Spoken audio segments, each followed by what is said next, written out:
வணக்கம், welcome to my channel. இப்போ பார்க்க போகிறது பிஜிடிஆர்பி தேர்வு சம்மந்தமான தகவல் தான். ஸோ இந்த பிஜிடிஆர்பி பொறுத்தளவுக்கு நம்ம கட் ஆஃப் மார்க் அப்படின்றது நிறைய போட்டிருக்கோம். பட் நிறைய பேருக்கு இந்த கட் ஆஃப் மார்க்கில் என்னோடய மதிப்பெண்களுக்கு வருமா, என்னோடய சப்ஜெக்ட்டுக்கு இந்த மார்க் வந்து கிடைக்குமா அப்படின்ற மாதிரி நிறைய கேள்விகள் கேட்குறீங்க. நம்ம முன்னாடியே சொன்னது தான், ஒரு 100 மார்க்குக்கு மேலே இருக்கிற நபர்கள் நிறைய கேண்டிடேட்ஸ் அப்படின்றதுலாம் இல்லை. ரொம்ப கணிசமான எண்ணிக்கையில், குறைவான எண்ணிக்கையில் தான் இருக்காங்க. அவங்க சுத்தமாக இல்லை அப்படின்னு சொல்ல முடியாது. பட் ஒரு கணிசமான எண்ணிக்கையில் இருக்காங்க. ஒரு சப்ஜெக்ட்லேயும் கொஞ்சம் பேர் இருக்க தான் செய்கிறாங்க. அதை வந்து நம்ம ஒத்துக்கிட்டு தான் ஆகணும், அதை ஏற்றுக்கிட்டு தான் ஆகணும். பட் நீங்கள் என்ன நினைக்கிறீங்க அப்படின்னா, 100க்கு மேலே எடுத்தவங்க தான் ஆயிரக்கணக்கில் இருக்காங்க, லட்சக்கணக்கில் இருக்காங்க அப்படின்ற மாதிரி. பட் அதெல்லாம் வந்துட்டு உண்மையே கிடையாது.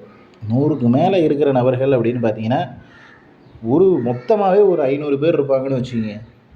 10-14 சப்ஜெக்ட் அப்படிங்கிறப்போ உங்களுக்கு டோட்டலாக ஒரு 20-30 அப்படின்ற ரேஞ்சில் வந்து பிரிஞ்சிடும். ஸோ எல்லா சப்ஜெக்ட்டுக்கும் ஒரு 20 பேர் 30 பேர் அப்படின்ற மாதிரி இருப்பாங்க. ஸோ சப்ஜெக்ட்டுக்கு 20-30 அப்படிங்கிறப்போ நமக்கு வந்து முழுக்க அந்த ஜென்ரல் கேட்டகரி, ஸோ ஜென்ரல்லையே 31% ரிசர்வேஷன் அப்படின்றது இருக்குது. ஸோ அந்த ரிசர்வேஷனுக்குள்ளே இந்த ஒரு சப்ஜெக்டில் ஒரு 20 பேர் 100க்கு மேலே வாங்கியிருக்கிறவங்க எல்லாருமே அந்த ஜென்ரல் கோட்டாவில் உள்ளே போயிடுவாங்க. ஸோ அதுக்கு அடுத்து அந்த 100க்கு கீழே இருக்கிற கேண்டிடேட்ஸ் எல்லாருக்குமே தான் கம்யூனிட்டி பேசிஸில் ஒரு சப்ஜெக்ட்டுக்கும் வேலை அப்படின்றது கிடைக்க போகுது. இது வந்து கடந்த வருடம் நீங்கள் பிஜிடிஆர்பி எடுத்து பார்த்தீங்கனாலே உங்களுக்கு வந்து தெரியும். இதை வந்து நீங்கள் வேறு எங்கேயும் போய் செக் பண்ண தேவையில்ல. ஜஸ்ட்டு கடந்த முறை எந்த அளவுக்கு கேட்டிருந்தாங்களோ, கட் ஆஃப் எந்த அளவுக்கு வந்துருந்துச்சோ, சேம் அதே அளவில் தான் இந்த முறையும் வந்திருக்கு. இதை தாண்டி எக்ஸ்ட்ராலாம் வரலை. ஜஸ்ட்டு வந்து இந்த ரேஞ்சில் தான் வரும். ஏன்னா கடந்த முறை பார்த்தீங்க அப்படின்னா ஒரு சில சப்ஜெக்டில் மட்டும் 90-80 அந்த ரேஞ்சிலலாம் போச்சு. மற்றதுக்கு எல்லாருக்குமே மினிமம் மார்க் எடுத்தவங்களுக்கும் ஜாப் கிடச்சிது. ஒரு சில கேட்டகரிக்கு ஆளே இல்லாமல் அதெல்லாம் பேக்லாக் வேகன்சியில் போகிறதுக்கும் நடந்துச்சு, போகிற மாதிரியும் விஷயம் வந்து நடந்துச்சு. இது எல்லாமே கடந்த முறை பிஜிடிஆர்பியில் நடந்த ஒரு விஷயம்.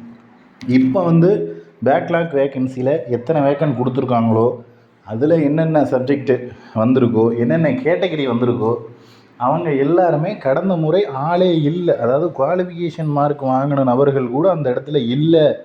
அப்படின்றதுனால தான் அது வந்து பேக்லாக் வேக்கன்சி அப்படின்ற ஒரு இடத்துக்கு வந்து போச்சு அப்படின்றத தெரிஞ்சுக்கிங்க. ஏன்னா நமக்கு வந்துட்டு மினிமம் குவாலிஃபிகேஷன் வாங்கின நபர்கள் கூட இல்லாமல் இருக்கிறதுனால தான் அது பேக்லாக் வேக்கன்சியாகவே போகுது. அதனால தான் அதில் அப்படி கன்சிடரே பண்ணுறாங்க. ஸோ அந்த ரீசன்னால் மேபி பேக்லாக் வேக்கன்சியில் இருக்கிற கேண்டிடேட்ஸ் நீங்கள் எக்ஸாம்ஸ் எழுதியிருந்தீங்கன்னா இப்போ வந்து குவாலிஃபிகேஷன் மார்க் மட்டும் வாங்கினா ஜாப் வந்து உங்களுக்கு 100% கிடைக்கும். அதில் எந்த ஒரு சந்தேகமும் இல்லை. அடுத்து வந்து நம்ம இப்போது எவ்வளோ மார்க் எடுத்தால் சேஃபு, நான் எவ்வளோ மார்க் எடுத்தால் நாம் வந்துட்டு ஓரளவுக்கு எதிர்பார்க்கலாம் அப்படின்னு பார்த்தீங்கன்னா, நீங்கள் என்ன கம்யூனிட்டியாக வேணா இருங்க, என்ன கேட்டகரியாக வேணா இருங்க, ஒரு 80க்கு மேலே இருந்தீங்க அப்படின்னா எல்லாருமே ஜாபுக்கு எதிர்பார்க்கலாம். ஸோ ஒரு சிலர் இந்த எஸ்சி, எஸ்சிஏ, எஸ்டி கேட்டகரியில் இருக்கீங்க அப்படின்னா நீங்கள் 70+ இருந்தாலுமே ஜாபுக்கு எதிர்பார்க்கலாம். ஓரளவுக்கு வந்துட்டு கிடைக்கும். ஏன்னா வேக்கன்சி இன்க்ரீஸ் ஆகும் அப்படிங்கிற ஒரு தகவல் வந்து கொடுத்துருக்காங்க. அந்த ரீசனால் நமக்கு வேக்கன்சி இன்க்ரீஸ் ஆச்சு அப்படின்னா கட் ஆஃப் மார்க்கு இதுக்கும் கீழே, அதாவது மினிமம் குவாலிஃபிகேஷன் மார்க் எடுத்தவங்களுக்கே வந்து கிடைக்கும். அப்புறம் வந்துட்டு இந்த மினிமம் குவாலிஃபிகேஷன் மார்க், அதில் நிறைய பேருக்கு நிறைய சந்தேகம் இருக்குது. மினிமம் குவாலிஃபிகேஷன் மார்க் அப்படின்னா ஜென்ரல் கேட்டகரியில் 50%, அதாவது 75 மார்க்கு இது வந்து இருக்கணும். அது வந்து வெறும் ஜென்ரல் கேட்டகரிக்கு. ஜென்ரலு, பிசி, எம்பிசி இவங்க 3 பேருக்கும் 75 மார்க்கு. ஓகேங்களா? ஜென்ரல், பிசி, எம்பிசி இவங்களுக்கு எல்லாத்துக்கும் 75. அடுத்து எஸ்சி, எஸ்சிஏ இவங்களுக்கு வந்து 68. அடுத்து எஸ்டிக்கு மட்டும் 60 மார்க் அப்படிங்கிறது. இதில் என்ன பண்ணிடுறீங்க அப்படின்னா, ஜென்ரலை தனியாகவும், பிசி, எம்பிசியை தனியாகவும், எஸ்சி, எஸ்சிஏ, எஸ்டியை தனியாகவும் பிரிச்சிடுறீங்க. அப்படி வந்து வராது. ஜென்ரல்லையே பிசி, எம்பிசியும் வந்துடும், எஸ்சி, எஸ்சிஏ தனியாக வந்துடும், எஸ்டி தனியாக போயிடும். ஸோ இந்த மாதிரி தான் கட் ஆஃப் மார்க். அதாவது 60, 68, 75 இதுதான் மினிமம் குவாலிஃபிகேஷன் மார்க். இந்த மார்க்லேருந்து நம்ம முன்னாடி சொன்னது என்னென்னா 10லேருந்து 15 மார்க் கூட எடுத்திங்கன்னா ஜாப் கிடைக்கும் அப்படின்னு சொல்லியிருக்கோம். வேகன்சி இன்க்ரீஸ் ஆச்சுன்னா நீங்கள் ஒரு 5 மார்க் கூட எடுத்தாலே போதும். 68 குவாலிஃபிகேஷன் மார்க் இருக்கிறவங்களுக்கு 70, 73 எடுத்திங்கனாலே ஜாப் கிடைக்கும். அதே போல் 60 குவாலிஃபிகேஷன் மார்க்னால் 65 மார்க் எடுத்திங்கனாலே ஜாப் கிடைக்கும். 75 அப்படிங்கிறப்போ 80+ மார்க் எடுத்திங்கனாலே ஜாப் அப்படின்றது கிடைக்கும். ஸோ அந்த மாதிரி உங்கள் குவாலிஃபிகேஷன் மார்க்லேருந்து வேகன்சி இன்க்ரீஸ் ஆகிற பட்சத்தில் 5 மார்க்கு கூட எடுங்க போதும். வேகன்சி இப்போ இருக்கிற வேகன்சினா 10லேருந்து 15 மார்க்கு கூட எடுங்க, ஜாப் வந்து உங்களுக்கு கிடைக்கும். இந்த ரேஞ்சில் இருக்கிற நபர்களாக இருந்தால் நீங்கள் கவலைப்படாமல் இருக்கலாம். இந்த ரேஞ்சில் வந்து மார்க் இருந்துச்சு அப்படின்னா அடுத்த கட்ட நகர்வு, அதாவது சிவி சர்டிஃபிகேட் வெரிஃபிகேஷனுக்கு என்னென்ன சர்டிஃபிகேட்ஸ் எல்லாம் எடுத்துக்கிட்டு போகணும் அப்படின்ற தகவலோடு நீங்கள் அடுத்தடுத்து சர்டிஃபிகேட்ஸ் எல்லாத்தையுமே ரெடி பண்ணலாம். ரெடி பண்ணிவிட்டு உங்களோட எல்லா டாக்குமெண்ட்ஸும் ரெடி பண்ணி வச்சுக்கிட்டு நீங்கள் சிவிக்கு தயாராக இருக்கலாம். ஸோ இந்த மாதிரியான வேலைகளை இறங்க பாருங்கள். ஏன்னா கடந்த வருடம் பிஜிடிஆர்பிலேயே சேம் இந்த ரேஞ்சில் தான் வந்து மார்க் வந்துருக்கு. இதை தாண்டி எல்லாம் பெருசாக யாருக்கும் ஹெவியான மார்க்கெல்லாம் வரலை.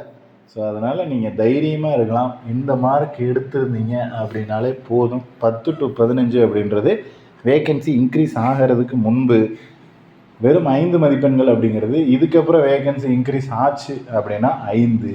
இந்த ரேஞ்சில் இருந்தீங்கனாலே நீங்கள் வந்து போதுமான ஒரு மார்க் எடுத்த நபர்களாக கருதப்படுவீங்க. ஸோ அதனால் மற்ற யாராவது போட்டு ஏதாவது குழப்புறாங்க அப்படின்னா நீங்களாக குழம்பிக்க வேண்டாம். நீங்களாக அதை நினச்சி கவலைப்பட தேவையில்லை. வேகன்சி இன்க்ரீஸ் ஆகுமான்னு கேட்டால் கண்டிப்பாக ஆகும் அப்படின்ற தகவலும் வந்து சொல்லியிருக்காங்க. ஸோ அதனால் 100% வேகன்சியும் இன்க்ரீஸ் ஆகிறதுக்கான சான்சஸ் இருக்குது. ஸோ வெயிட் பண்ணி பாருங்கள், வேகன்சி இன்க்ரீஸ் ஆகும். அடுத்து வந்துட்டு இது சம்மந்தமாக வேறு ஏதாவது சந்தேகங்கள் இருந்துச்சு அப்படின்னா கீழே கமெண்ட்டில் சொல்லுங்கள். நம்ம போடக்கூடிய அனைத்து வீடியோக்களும் உங்களுக்கு நோட்டிஃபிகேஷனாக வரணும்னா நம்ம சேனலை சப்ஸ்கிரைப் பண்ணி பக்கத்தில் இருக்கிற பெல் ஐக்கானை கிளிக் பண்ணி ஆல் அப்படின்ற பட்டனை கொடுத்துருங்க. நம்ம போடக்கூடிய எல்லா வீடியோக்களும் உங்களுக்கு நோட்டிஃபிகேஷனாக வரும். அடுத்தடுத்த அப்டேட்ஸ் அப்படின்றது உங்களுக்கு தெரிய வரும். நெக்ஸ்ட் அடுத்த வீடியோவில் பார்க்கலாம். தேங்க்யூ.